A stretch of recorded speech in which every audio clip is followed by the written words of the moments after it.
Doha la diversion et Washington la solution. Mesdames et messieurs, je me suis mis tant à réfléchir sur la position du Qatar, qui a d'ailleurs une ambiguïté stratégique. Je voudrais qu'on raisonne ensemble, car je pense qu'il n'est pas encore tard, n'est-ce pas? Un pigeon ne se fait pas piéger deux fois, n'est-ce pas? C'est très important que nous réfléchissions sur cette analyse ici, dans ce petit temps qu'on a pour réfléchir ensemble.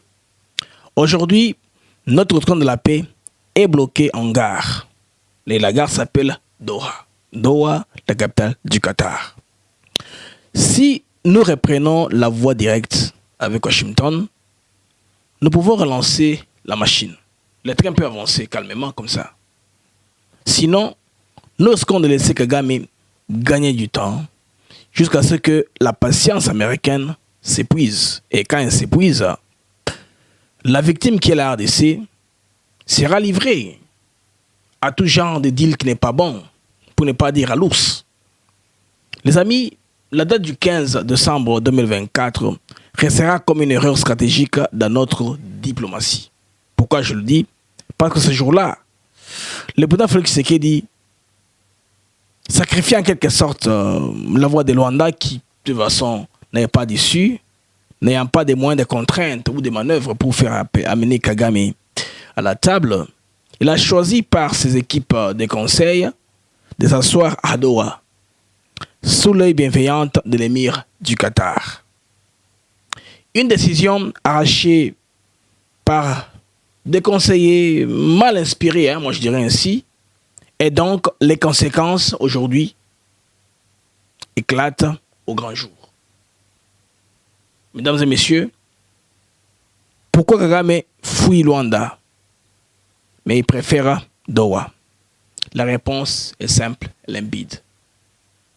Quand le Qatar est un allié indéfectible de Kagame, c'est ce que nous devons retenir. N'est-ce pas? L'émir a des intérêts économiques massifs sur le sol rwandais, à Kigali. Offrir Doha comme plateforme de discussion était donner un repli au bourreau en quelque sorte. Le présenter comme un interlocuteur fréquentable alors que le monde entier le condamnait déjà. L'effet pervers de Doha fragilise Washington.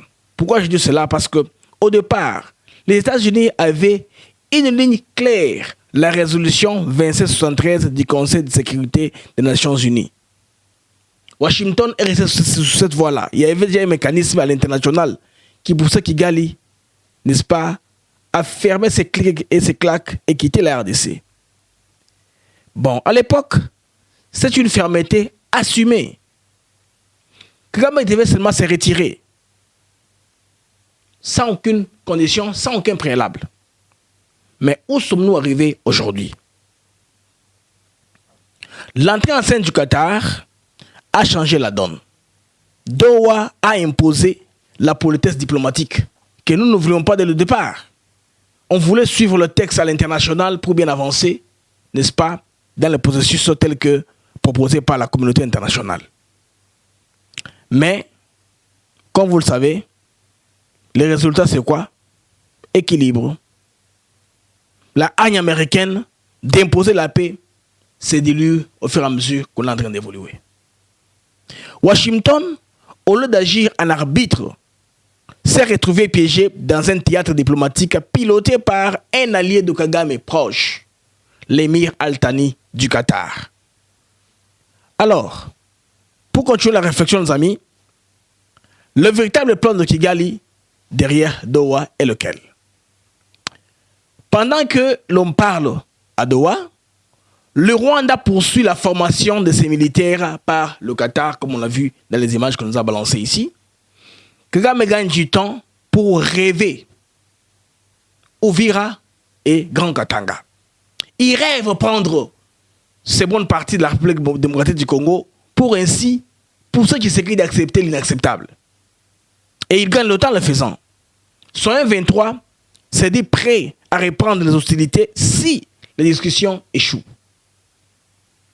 Son complice ougandais, Muhoozi Kainerugaba, reprend ses délires expansionniste. Tous les jours ici, c'est des choses qu'il est sur Kisangani, sur la partie orientale, sur le Touri. Vous comprenez les amis? Quelle aurait dû être la stratégie selon moi? La seule voie efficace était claire. Négocier directement avec Washington. Mettre les Américains face à leur propre résolution. Leur demander d'imposer à Kagame le retrait immédiat sans condition. Si simple que ça. Trump aurait pu inviter Kagame à Washington pour la signature, mais dans le fond, ce retrait aurait été un ordre américain, non une faveur qatari ou une solution négociée. Alors, comment faire pour sortir du piège qatari? Il n'est pas tard, il n'est pas trop tard. Le temps presse, mais tout n'est pas perdu. Le président Tshisekedi peut encore rebondir, peut encore rompre avec l'illusion de Doha. Il est grand temps pour le faire. Je pense très bien que cela aidera les Congolais qu'à un moment, les Congolais se souviendront que leur chef de l'État a pris une décision, n'est-ce pas, de réorienter les pays vers une solution pérenne afin qu'il y ait la paix.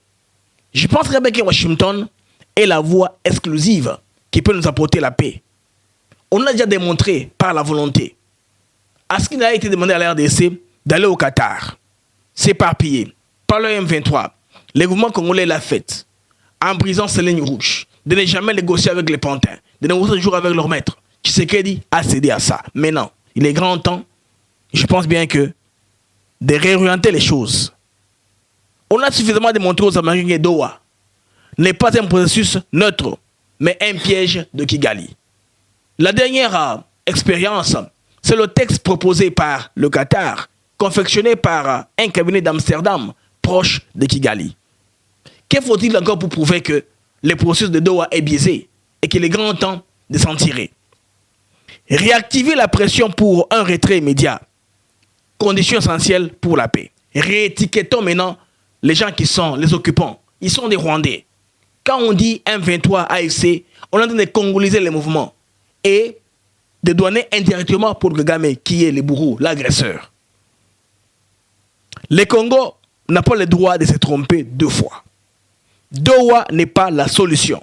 Washington reste l'unique et la solution clé est claire. Les amis, je suis arrivé à la fin de cette réflexion. Écrivez-moi en commentaire ce que vous y pensez. Merci et à plus tard.